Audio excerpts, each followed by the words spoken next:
Hello, magandang araw sa inyo lahat, no? So, nandito na ako ngayon sa accommodation ko, no? Sa tinitirang ko ngayon dito sa Europe.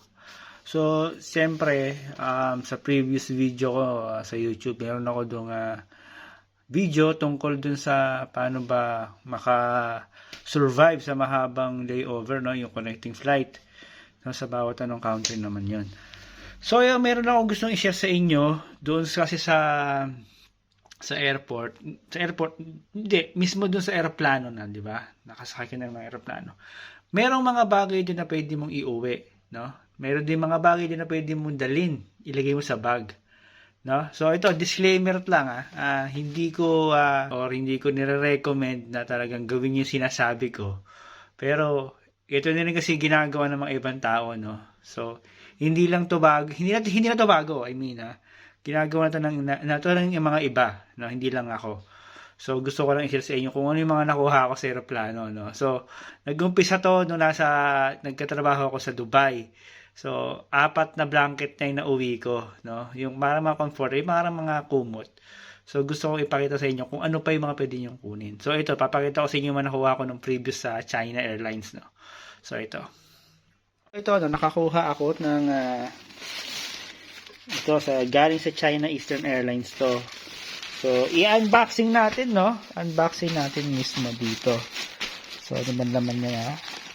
Siyempre, malinis pa to. Mabango-bango pa to. Yan, ito yung laman niya. Isang malaking parang kumot.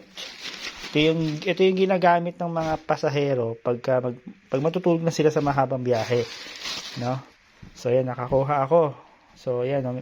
Meron pang nakasulat dyan, no? Yan. China Eastern, yan. Amoyin natin.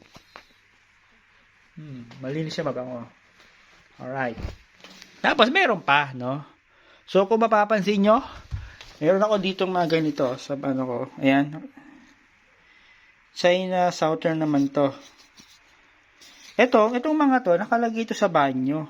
No, kinuha ko kasi pag inamoy nyo to, ang bango-bango nito parang air freshener sa banyo. Kinuha ko, nilagay ko sa kwarto ko, no? Tapos saka ito naman yung nakuha ko doon sa itong previous yung sa China Eastern Airlines. So ito magkakasama yan, ito nakuha ko doon sa yung binigay ito ng flight attendant. Or yung iba, kapag long talaga, nakalagay na ito mismo sa upuan mo, nakaabang na sa'yo. So, ito din nakalagay din to sa loob ng CR. So, mayroon akong video clip kung paano ko to kinuha, no? Pakita ko sa inyo. Ito.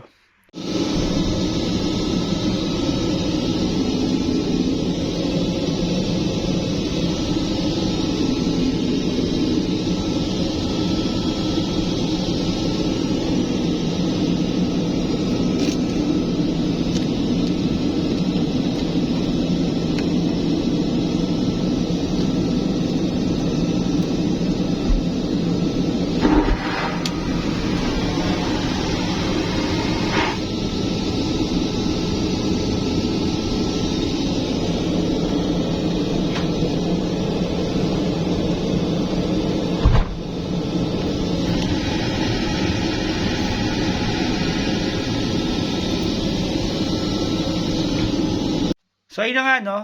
Nakita nyo kung paano ko to nakuha. Bango-bango pa rin hanggang ngayon.